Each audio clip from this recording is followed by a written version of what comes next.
السلام علیکم دوستو، آج ہم صحیح بخاری کی حدیث نمبر 4 کے بارے میں بات کریں گے کہ اس حدیث میں اللہ نے اپنے رسول کے کیا حکم دیا ہے۔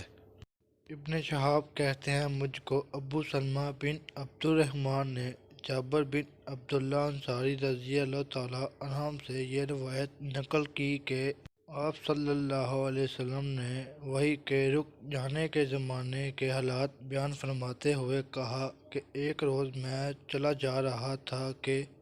اچانک میں نے آسمان کی طرف ایک آواز سنی اور میں نے اپنا سر آسمان کی طرف اٹھایا، کیا دیکھتا ہوں کہ وہی فرشتہ جو میرے پاس غار حرا میں آیا تھا وہ آسمان و زمین کے بیچ میں ایک کرسی پر بیٹھا ہوا ہے۔ میں اس سے ڈر گیا اور گھر آنے پر میں نے پھر کمبل اوڑھنے کی خواہش ظاہر کی۔ اس وقت اللہ پاک کی طرف سے یہ آیات نازل ہوئیں، اے لحاف اوڑھ کر لیٹنے والے، اٹھ کھڑا ہو اور لوگوں کو عذاب الہی سے ڈرا اور اپنے رب کی بڑائی بیان کر اور اپنے کپڑوں کو پاک صاف رکھ اور گندگی سے دور رہ۔